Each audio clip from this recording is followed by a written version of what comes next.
Hey guys, what's up? Welcome back here to today's episode of Intuitive Angling, and appreciate you guys joining me for today's video. And got something a little bit different today, guys. I'm going to tell you the story about how my wife Kim set me straight last night on some of these YouTube videos I've been doing. All you guys that follow my channel and sort of know me a little bit, and sort of become sort of my second family, you might find this interesting. So we're going to get into that in today's video. Also, guys, just two quick things I'd like to remind you guys before we get started here. SolarBat has got that extension on the Black Friday sale with my SolarBat RB2 and RB3 series glasses. Right now, guys, you can get them at 50% off, half price. You get a free hard case with it, free shipping and handling. I'll put the SolarBat link in the description if you guys would like to use them. Optical clarity, guys, on these glasses, second to none. You guys will love them. And also, guys, we do have my Fish the Moment lake map breakdowns for the winter months up. I'll put my lake map breakdown link in the description. Great resources to get you guys some good fishing places for this winter. So appreciate you guys checking that out there. Okay, a lot of you guys have been with the channel. You've seen my family on and off in some of the videos, and you've seen my wife Kim. She's made appearances here and there. Kim and I met. 2026 will be our 10th year anniversary we've been together. And it's sort of interesting how we met is I saw a picture of her holding up a smallmouth bass about 10 years ago. And I'm like, man, that's, really cool to see somebody like that, that likes to fish. It's pretty rare, to see, you don't see a lot of girls holding up fish. So anyway, I sent her a message. One thing led to another. We started dating, and here 10 years later, we have our son together, Elijah, and our family, Allison, Owen, and Elliot. So everything's, just in a real good position right now. Really fortunate for all that. But anyway, Kim is sort of my voice of reason a little bit. One of the things that happens in YouTube, and one of the things that happens to me, is I sort of get in a bubble a little bit because I'm immersed in the sport. I live and breathe it every day, and I have for 40 years. And one of the things that Kim does a lot of times is she'll bring me back to earth, because she'll watch some of my YouTube videos and she'll say, man, you shouldn't have said that. It's like, you need to reword that, or you need to think about how you're presenting that, because you're turning some people off by doing that. And of course, I usually get a little bit defensive about it and try to justify my position. But she's been making this point a little bit more and more after reading comments and watching some of my videos, basically about how, you can always catch more flies with honey than you can with vinegar. And when I do my YouTube videos, I'm not trying to irritate somebody or piss people off. That's not the intention. I'm passionate about bass fishing. I'm passionate about bass fishing. I'm passionate about the future of our sport, what we're going to leave to the next generation, the sustainability of the sport, environmental issues, things that affect the sport on every single level. I'm passionate about it. And when you're passionate about it and I'm doing these YouTube videos by myself out in the tackle room, a lot of times you don't have a filter. And the only filter I really have is from the comments that I get, you're always going to have your haters. It doesn't make any difference. If you're on social media, I could show you guys my chocolate chip cookie recipe in this video, and I would have some trolls coming out of the woodwork and saying, Randy, those suck. That's the worst recipe I've ever heard. You're just terrible. That's part of the business. But, when you do certain videos sort of are a little bit more, they ruffle a few more feathers. Any type of opinion video. I've been doing videos on opinion pieces for a long time. And guys, for example, one of the topic that I got one of the most hateful comments from was the fact that I did a video on that I don't use braid to fluorocarbon.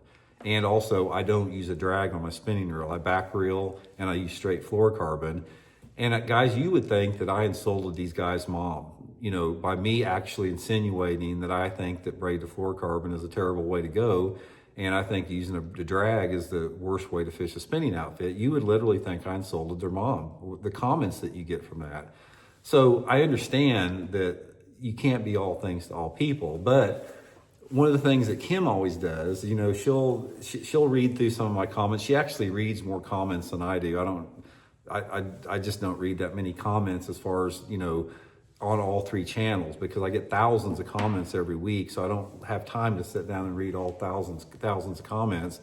But she'll bring up some points. It's like, did you see what this guy said? You know, why are you doing this? Why are you putting this video out in this context? You need to maybe reevaluate your position and come at it at a little bit more, you know, a little bit more calm, you know, perspective.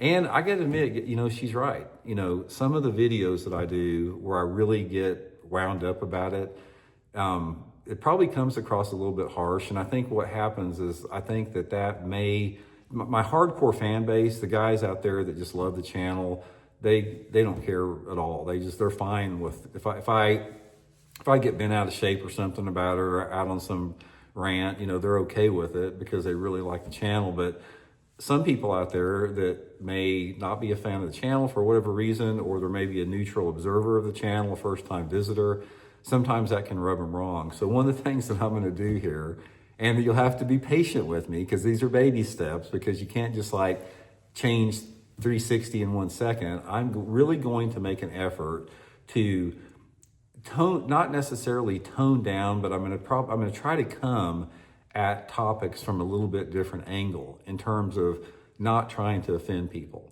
and staying away from a little bit from those videos that you know are going to cause some outrage.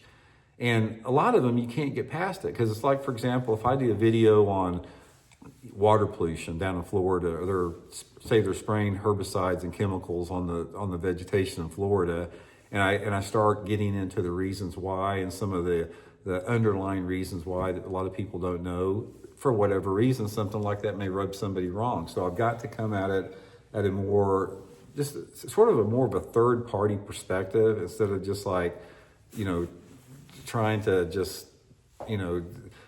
trying to blurt something out. I mean, without a filter. That's one of the things that is really important for everybody to do. And I see this a lot in the comments I get in videos, is a lot of times it's better if you feel some way about something, it's probably better to keep it to yourself or tone it down a little bit instead of just blurting it out. Because a lot of times we all say stuff, including myself, we say stuff that we probably regret, that we could take back if we could.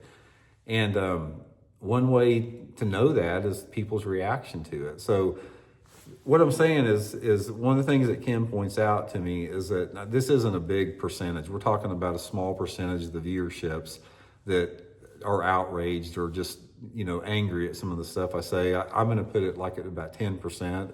But nevertheless, I still don't want to make 10% of the people mad. I want people to come to the channel and learn something from it, make you think a little bit. You know, it's okay if you don't agree with me, and we can have a civil, respectful debate. And that's all I ask for in the channel. I just, if I say something that you don't agree with, I'll try to frame it in a little bit more nicer context. But if I say something you don't agree with, instead of calling me this freaking idiot, washed up old grandpa, just, you know, all the vitriolic hate, you know, stuff that I get, let's have a civil, respectful conversation on it. If I make a point about something and you don't agree with it, that's great. I respect that, but tell me what your position is. How do you back up your position? What is your data and your facts and, you know, your reality that, you know, justifies the position you have? And that is how you have respectful conversation, and that's how you make inroads with stuff and inroads with people. So anyway, guys, I'm going to take some advice. I'm going to try hard to take some advice from my wife, Kim.